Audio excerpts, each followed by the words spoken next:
This is Jeff Standridge, and this is the Innovation Junkies podcast. If you want to drastically improve your business, learn proven growth strategies, and generate sustained results for your organization, you've come to the right place. Over the next half hour, we're going to be sharing specific strategies, tactics, and tips that you can use to grow your business, no matter the size, no matter the industry, no matter the geography. We'll be talking about everything from sales and marketing to organizational, operational, and leadership effectiveness, to innovation, digital transformation, everything in between. Routinely, we'll bring in a top mover and shaker, someone who's done something unbelievable with his or her business. We'll dig deep. We'll uncover specific strategies, tactics, and tools that they've used to help you achieve your business goals. Welcome to the Innovation Junkies podcast.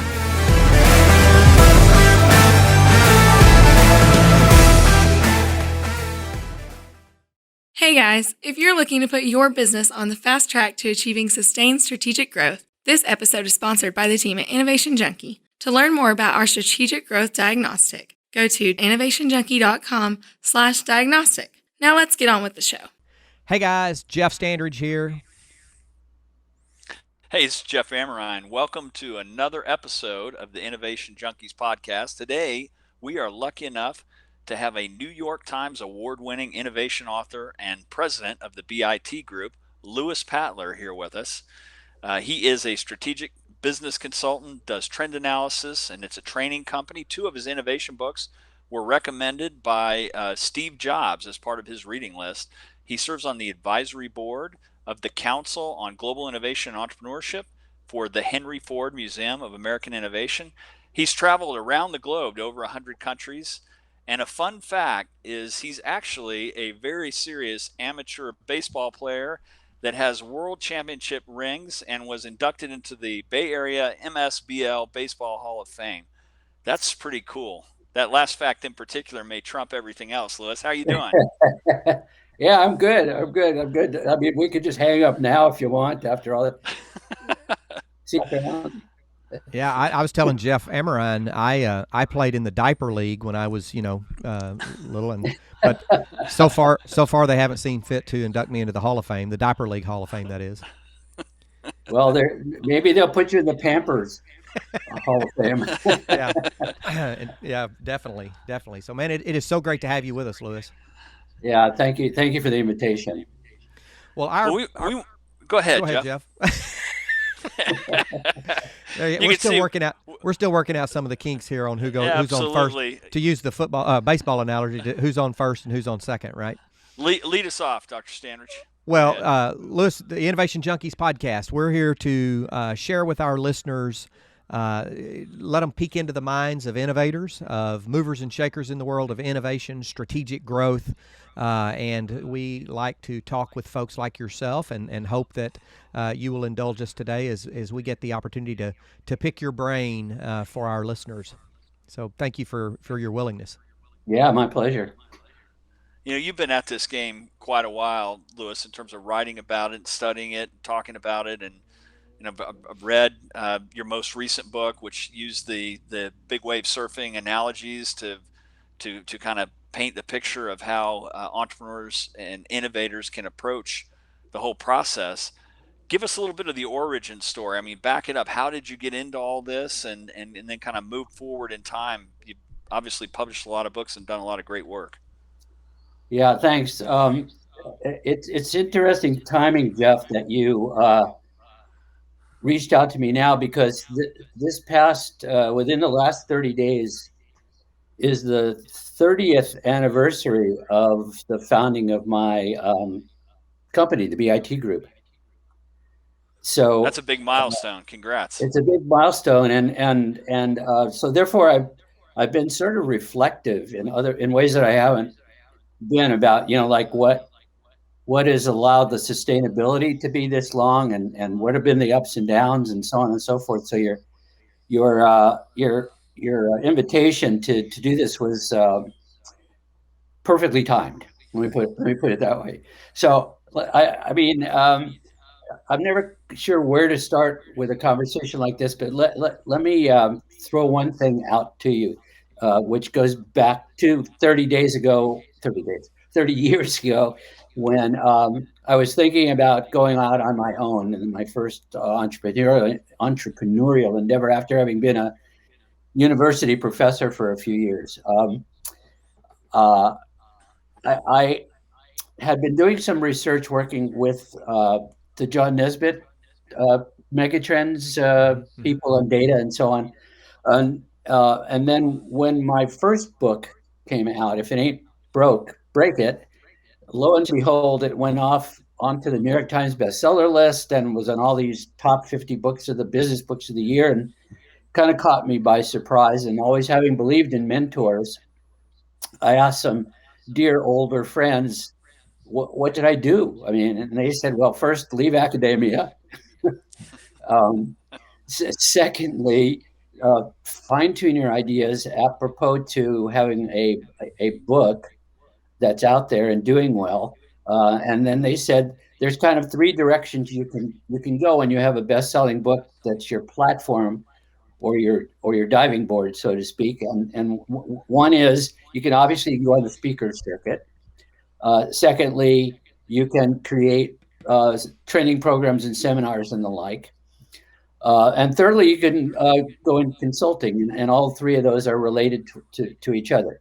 So long story short, I decided to start a, quote, strategic consulting company, pick the BIT name as in business innovation and trends, because I had been doing all that trend work. And of course, today, being called the BIT group, or people use the acronym the BIT group, I'm deluged every day with requests for Bitcoins.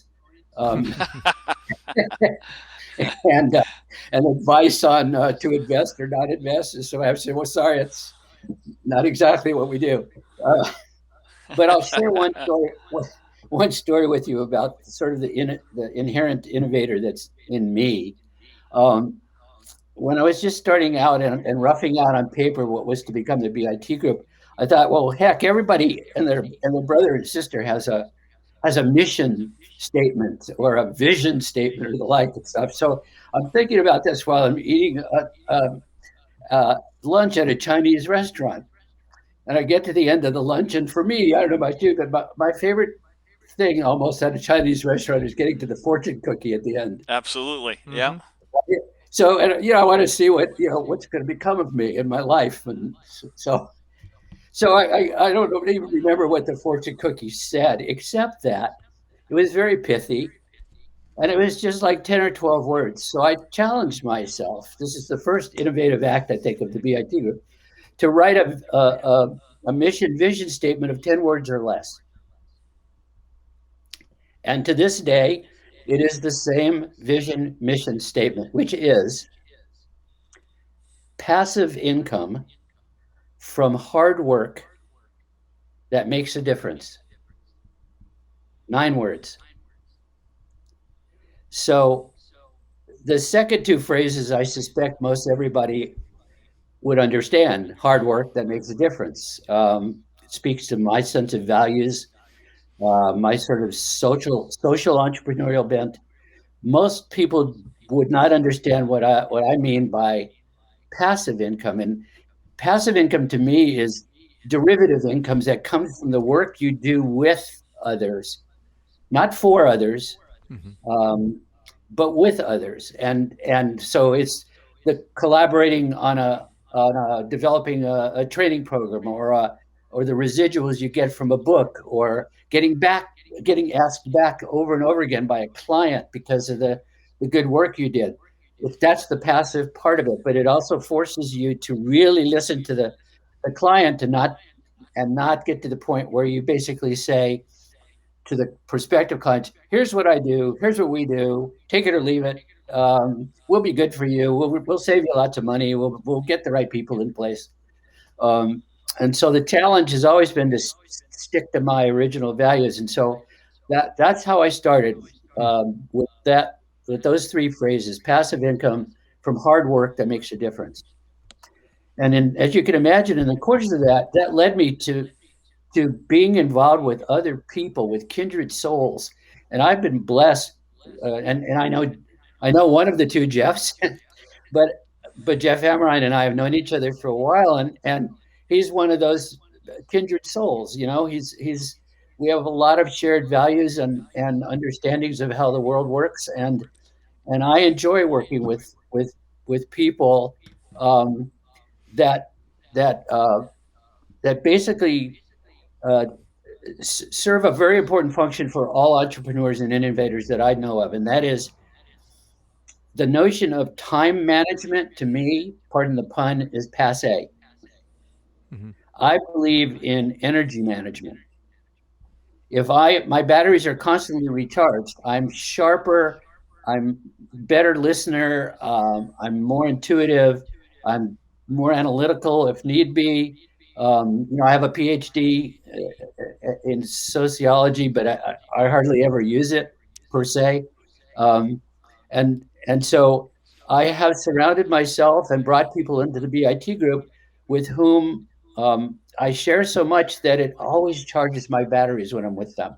And I've had that same luck with clients. And I've also been in the position at times of firing clients when I realized it was just a complete drain on me and maybe me on them.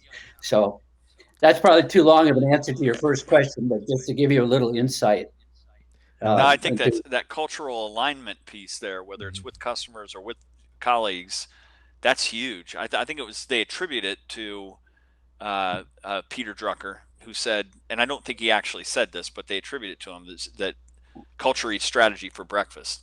Now, nobody was in that meeting with Ford other than one other person, but that has stuck. And I think that's been modified over time to say culture really is part of the strategy. It's not that it eats it for breakfast. It's a critical part of it. Hey folks, we'll be right back with the episode, but first we want to tell you about a limited opportunity to take advantage of our strategic growth diagnostic. For a short time only, we're offering a free strategy call to see whether or not our unique diagnostic tool is right for you. Go to innovationjunkie.com/diagnostic to learn more. You already made some really interesting points there about how the mechanics of innovation are not going to stick unless you pay really close attention to the people side of it. I think that'd be fair. Correct. Comment, right? Correct. You can have the best product in the world, but if you don't have the right people, back to the old business books of the right person in the right seat in the right bus going in the right direction. There's a lot of stuff to line up there, right? That's right. And most entrepreneurial efforts that fail, in my experience, that fold, because I don't like to really use the word fail very often.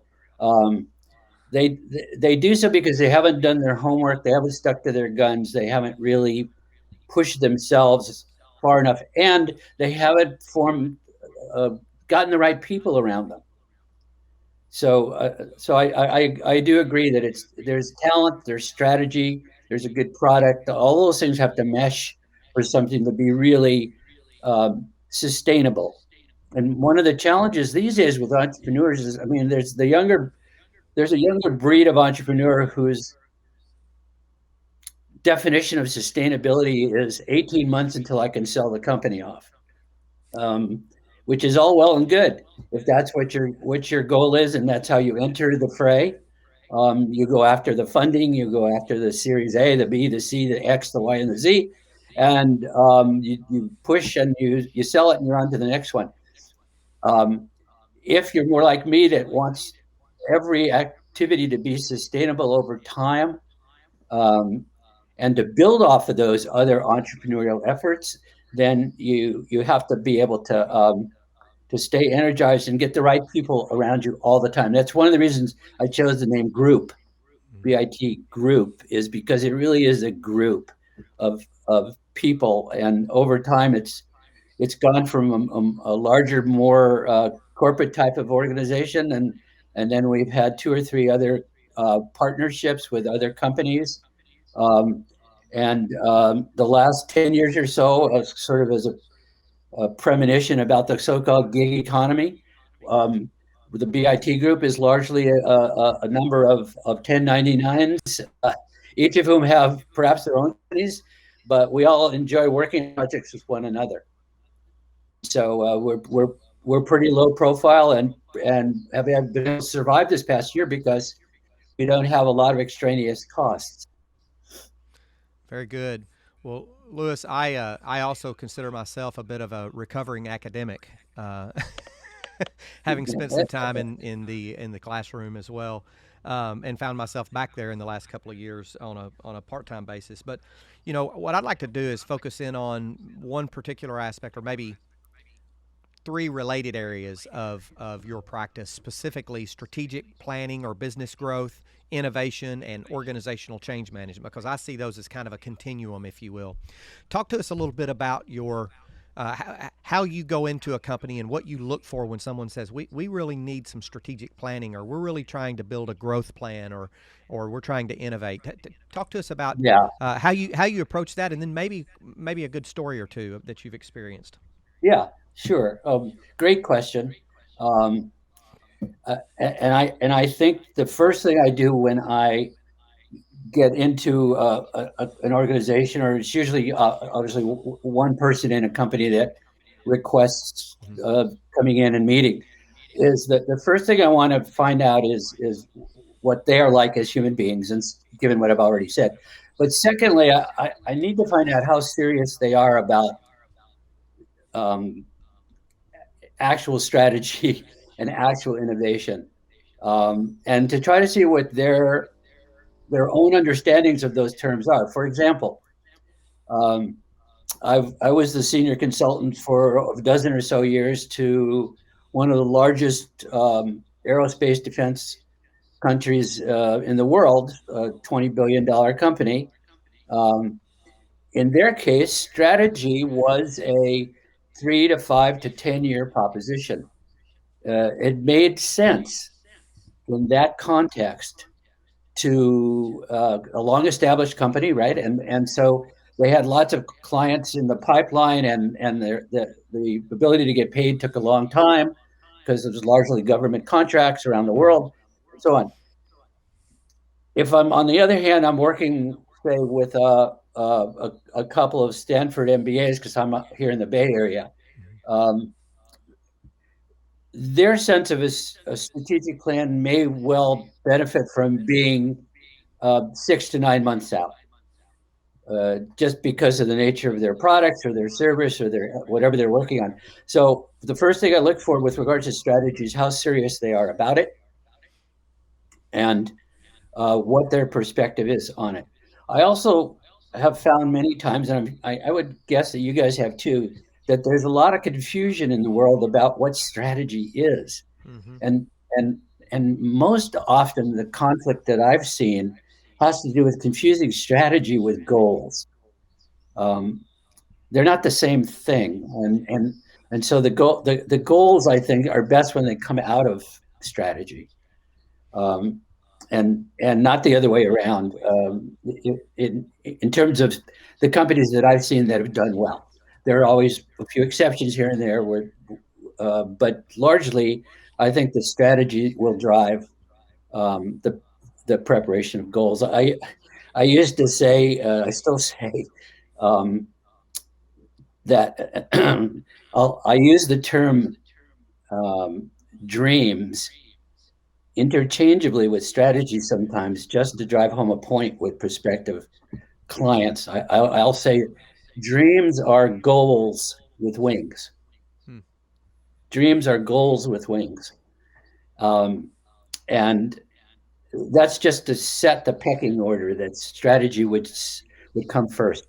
So uh, the there's so many stories I could tell you to illustrate that, but just suffice it to say that um, I was brought in by a large Silicon Valley firm, and one of the things they were trying to do to determine in terms of long range strategy was whether they should farm out a lot of their what they thought to be extraneous functions, such as building maintenance, landscaping. They had close to $1 billion in property holdings, um, and it was a real time drain for them. And so they had decided to farm out as part of a strategy to farm out and get contractors in to take on property management, campus management of their facilities, purchase of land, and so on and so on, all that side of thing. And so we were brought in about a year and a half into it when they ran the numbers, and it ended up that it was costing them more money to have subcontracted out that work than it had when they were doing it themselves, and they weren't too pleased with the results. So we came in and took a look at the whole thing, and the first thing we did was we brought both sides into the same room. The senior people, it was like the subcontractors were big players themselves, like Johnson Controls and Xerox Office Machinery and so on and so forth. We brought all their VPs into the same room at the same time and asked them point blank, what's going wrong here and what's going right here? And long story short, at one point, I think one of the guys from Johnson Controls said, well, from our side of it, one of the things we've encountered here on your campuses is we're treated as second-class citizens. Well, the VP of HR from my client says back to them, what do you mean? That troubles me. How so? He said, well, look at my badge. He had a badge to be attending this meeting. And his badge was horizontal. And the VP of my client looks down and his badge is vertical. So everybody in that company knew that this was not, the Johnson Controls guy was not one of them. He was an outsider. And so the VP said, that will be changed by tomorrow. And then the floodgates opened and they started talking to one another. And by their own estimates, they felt that in the following year, the work was better and they saved $116 million. Just by having the strategic perspective be able to be boiled down to a different level, like treating people well is a good strategy. Yeah. And collaborating and communicating. It's key. It's key. We talk about that an awful lot, is that we get lost in the latest method of the day and the mechanics and the plumbing associated with that. And we forget that it's a game that doesn't exist without people being engaged adequately and being made to feel that they're part of it, that they're not pawns that are being moved around on a chessboard, but that they really can have an impact on what's happening. Yes. I mean, that's a centrally strong point you made there. And that badge orientation, you think about it, as silly as that may seem just on the surface, it's a tribal distinction there. You're not part of our tribe. Right. Yeah. You're That's part right. of the other. It's really interesting. To put it in the vernacular of today, if you're from Johnson Controls, you also probably on your other side of you have to have a badge that says vertical badges matter. Yeah, exactly. Right? Vertical badges matter. So, and also to your point, I'm reading this really good book here. I don't know if you can see it, but there we go. Creating Startup Junkies. I heard that was. Yeah, I mean, I don't know who these guys are, but but one of the things you guys do is you don't use a lot of business speak in your book. You're talking to people to make a point as easily and quickly as possible. And most people appreciate that. I have only found that the insecure recent MBAs rely on biz speak. Once you've been out in the trenches a while, you realize that just talk to people. It saves a lot of time. It's much clearer. It enables you to be a better listener because you said your side and then they can say their side. It sets a tone. And I think to what you just said, Jeff, communication is really important. And so many times we put up barriers to communication rather than making it easier.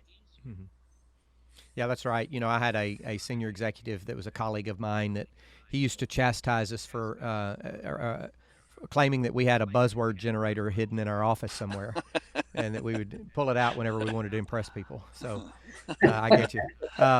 Now, Louis, so when you engage with an organization to talk about strategic planning so that our listeners can benefit from your experience, What's one of the single greatest misconceptions or traps that you see companies fall into as they start to build out their strategic plan or their strategic growth plan or what have you? I would say easily the biggest trap or pitfall is um, the usually subliminal unwillingness to follow through on the strategic plan. Mm. And that takes many forms: underfunding, understaffing, getting the wrong people to head it up. Many times say the senior VP of strategic planning is not the best person to do the long range strategic planning because they're too steeped in what's already happened, what they're already doing in that person's own methodologies. Um, part of developing a good strategic plan is to build into the process of creating it diversity and inclusivity. Get some different minds and so on. There was years ago, there was this story. I've never been able to confirm if it was true or not. That Microsoft used to do this thing when they were doing a strategic plan, and that is they develop it as best they could, as seriously as though it was going to be the strategic plan, and then since there's a lot of movement in all those industries, they would show that plan to recently hired Microsoft employees who just came there after working at Apple or Intel or anybody who was considered a competitor, and show it to them and say, blow it apart. Where have we failed? What are we not anticipating? What do you see that we don't see?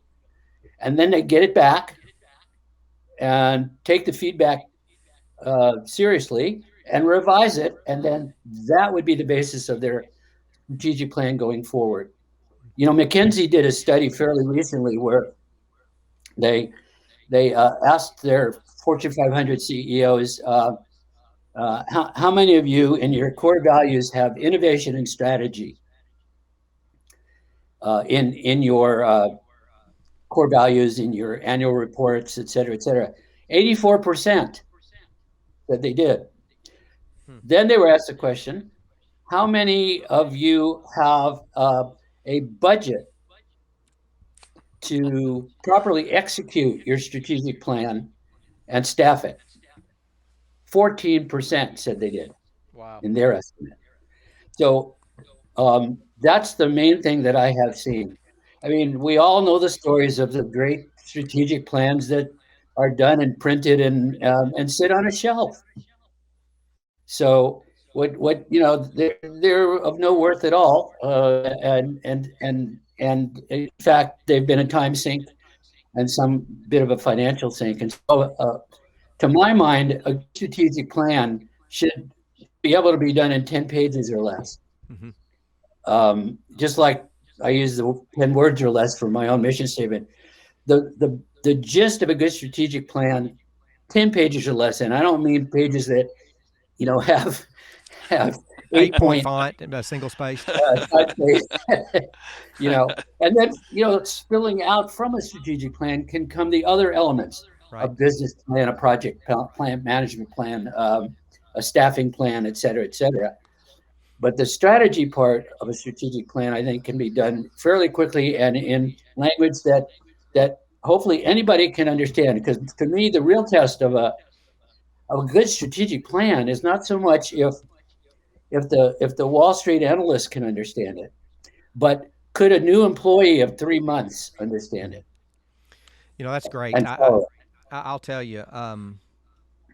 I know we haven't known each other a long time, but I think you'll find that we're kindred spirits as well. Jeff and I talk a lot about a strategic plan should say as much about what you're not going to do as it says about what you are going to do, at least through implication. No 3-ring binders allowed. It should be done in just a few pages. So completely agree with you. And I love what you said, the subliminal unwillingness to execute their strategic plan. If they have that subliminal unwillingness at the outset of creating their strategic plan, then they're really creating nothing more than garbage, because the strategic plan will never get traction. So I love that. That's a great piece of wisdom. Right. Classic case of misaligned incentives and not really having the kind of buy-in that's going to take to to get it to take hold and really be something that's integral to what you're doing. Yeah. And to get back to your first question, Jeff, about pitfalls of doing strategic planning and what I look for when I talk to a client who seems to be somewhat serious about strategic planning. They've been delegated that responsibility. It could be the CFO or it could be the VP of strategy.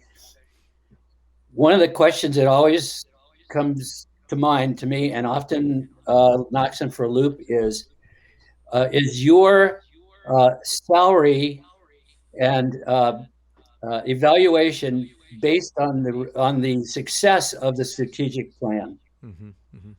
You have any real money in the game or emotional commitment in there? And I could count on one hand the number of times that structurally that was built into the strategic planning process out of hundreds of clients. Very good.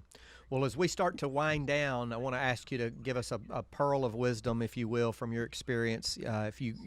When you step into organizations to help them think about how they can deploy and apply innovation within their companies, particularly companies that are coming out of the pandemic and they know they've got to do things differently going forward. What piece of advice would you give them, given everything that you know today about our environment and what you've seen with other businesses? Yeah. I'll start with something I deeply believe in. Jeff knows this. Jeff A knows this. I've always believed that innovation is everybody's everyday job. It's not for the elite, the chosen few, the creatives at the ad agency, etc. There are opportunities to innovate every day in every aspect of anybody's job. Second thing I would say is repeat, keep energy management over time management. Mm-hmm. And the third thing I would say is try as best you can not to think in terms of dichotomies, failure or success. Mm-hmm. And we could go down the list of a number of other dichotomies. And the last thing I would offer up, which is a recent revelation for me, and I know, Jeff, you went to the Naval Academy, if I remember correctly, right, Jeff? I did, yeah. I was released from that institution in 1984, and I've been on parole ever since. Okay. Well, you'll appreciate this little story that I'll tell you. I have this phrase that I've written about before in an article called above and beyond the bucket list. Things that happen in life that you didn't plan for, you didn't put on your to-do list or your hope for list, your bucket list, right? So 2 years ago, I got an email from a baseball buddy of mine. He's a captain in the local, he's a skipper in the Bay Area Coast Guard. And he says, I want you to know I've nominated you for the Navy's Distinguished Visitors Program. And I had no idea what that was.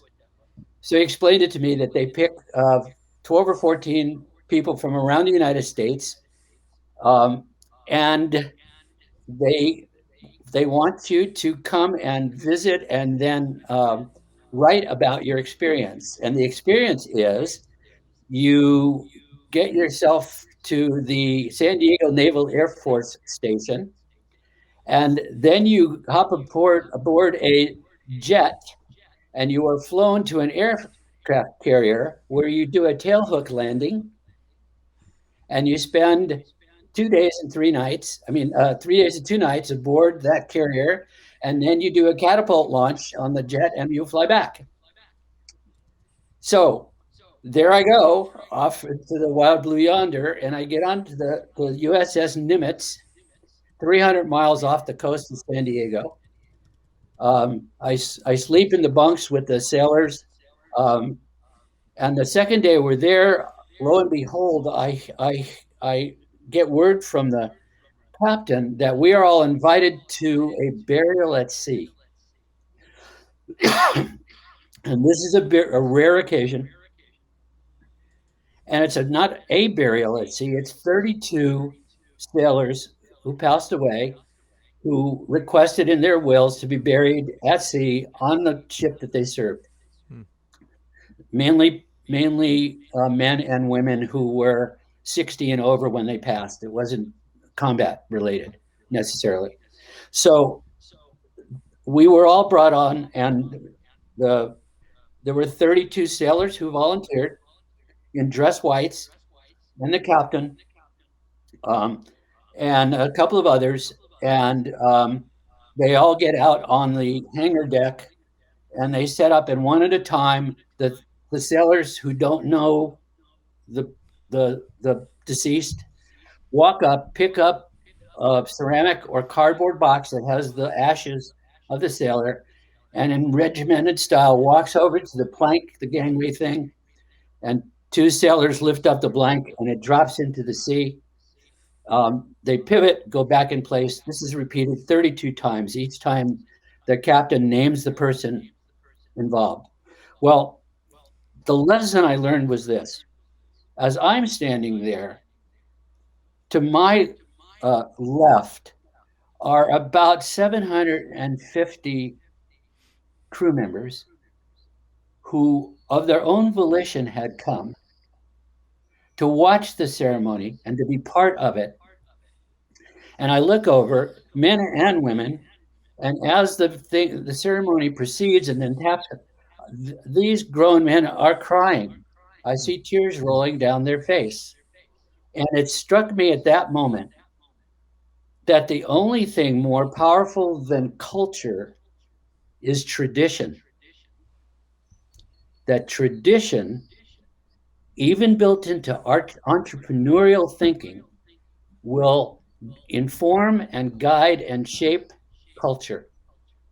That's the newest revelation to me, and that's a story that just came to mind because of your last question. Very good. Wow, that's great.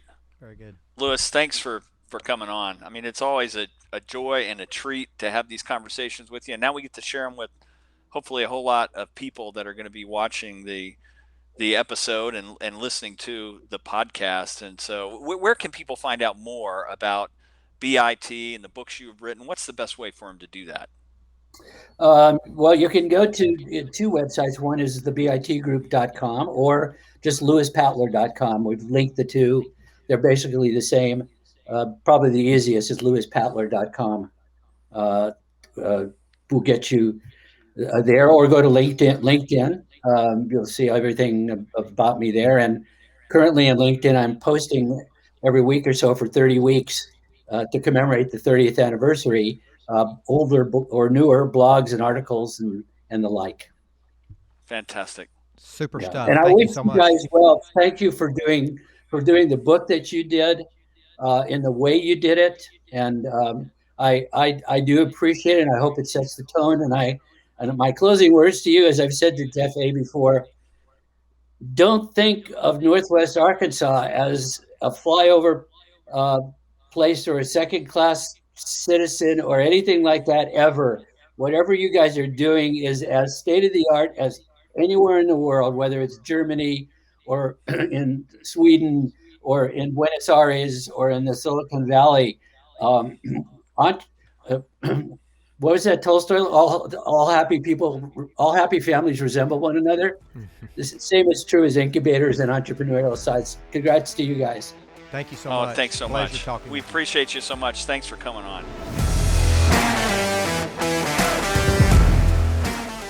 Hey listeners, this is Jeff Amrine. We want to thank you for tuning in. We sincerely appreciate your time. If you're enjoying the Innovation Junkies podcast, please do us a huge favor. Click the subscribe button right now and leave us a review. It would mean the world to both of us. And don't forget to share us on social media.